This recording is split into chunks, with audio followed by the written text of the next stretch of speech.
yun, kami kasigid nga pala. So, May 8 na ngayon. Bali, gusto ko lang i-share sa inyo yung i-build nating motor. So, tinawag ko siyang Project Tokyo. So, yun yung motor natin. Stock na stock pa rin hanggang ngayon. So, yan. Wala pang nakakabit kahit isa.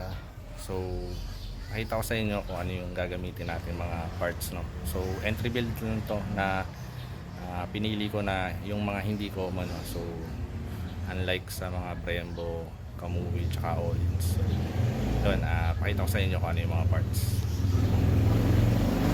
So, ito yung parts na ilalagay natin sa Aerox natin. So,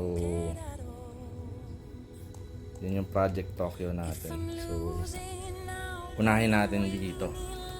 So, ang ilalagay natin kay Tokyo is VD Series Silver Edition. Ito yung premium, yung bago. Tapos, shoutout kay Boss B ng Bidar Custom.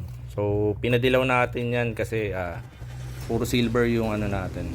So, para magano yung kulay. Tapos, sa swing arm naman is Solfili lang. Tapos, magbavisor tayo na sec bill. Tapos, palit rin tayo ng mga stock na center stand, side stand. Tapos, yung mga bigote bolts na kulang natin. So, sobrang dami pa pala. Kala ko, konti na lang. So, may Haven Mile, Braycos bracket, tas Ariete na waffle grip, RCB na bar end, tas mag-uuma radiator tayo.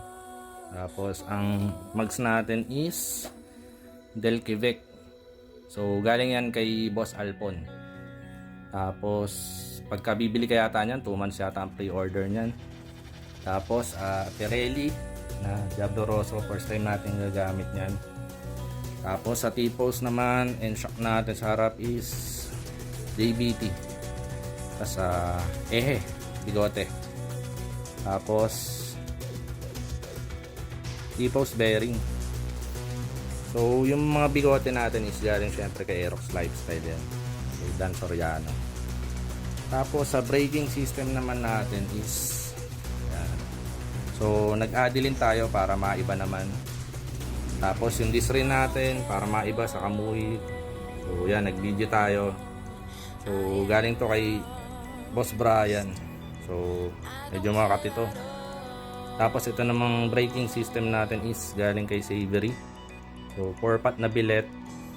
Tapos yung master natin is billet rin. Tapos ang brake hose natin is yan, sweet lang. So very minimal.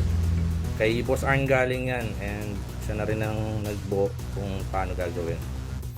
So yun, di ko alam kung maisasalpak to bukas. So bahala na sino ang magbubuo ng motor natin. So yun, napakita ko na sa inyo yung mga parts na ikakabit natin. Hopefully matapos natin bukas para makapunta tayo sa Nabangya. And yun, kita-kits tayo sa Nabangya. Kasama yung BOA, so Boys of Aerox. Siyempre, sama natin sila Tito Moy, sila Ray Space, and marami pang iba.